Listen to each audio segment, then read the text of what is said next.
খবর 24 সাথে আপনাকে স্বাগত।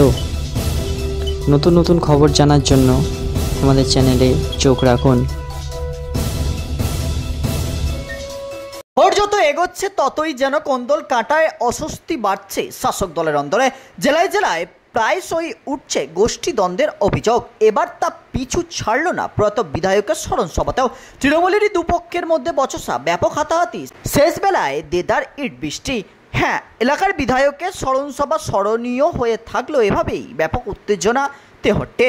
চাঁপানোত্তরের গোটা জেলায় রাজনৈতিক মহলে মঙ্গলবার বিকালে তেহট্টের বিধায়ক তাপস সাহার স্মরণসভার আয়োজন করা হয়েছিল এলাকাতেই।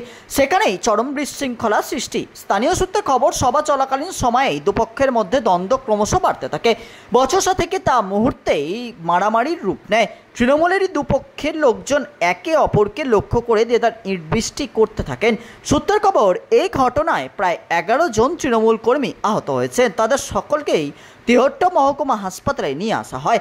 একজনের অবস্থার অবনতি হওয়ায় তাকে শক্তিনগর জেলা হাসপাতালে ভর্তি করা হয়। প্রসঙ্গত, কিছুদিন আগেই আচমকা নিজের বাড়িতেই অসুস্থ হয়ে পড়েন তেহট্টের বিধায়ক তাপস সাহা। দ্রুত তাকে নিকটবর্তী হাসপাতালে ভর্তি করলে জানা যায় তার ব্রেন স্ট্রোক হয়েছে। আনা হয় কলকাতার একটি বেসরকারি নার্সিংহোমেও, কিন্তু শেষ রক্ষা হয়নি। 15 মে সকালে মৃত্যুর কোলে ঢলে পড়েন তিনি। এই তাপস সাহার নাম জড়িয়েছিল নিয়োগ দুর্নীতিতে। কেন্দ্রীয় এজেন্সির কাছে হাজিরাও দিয়েছিলেন তিনি। ব্যুরো রিপোর্ট, খবর 24।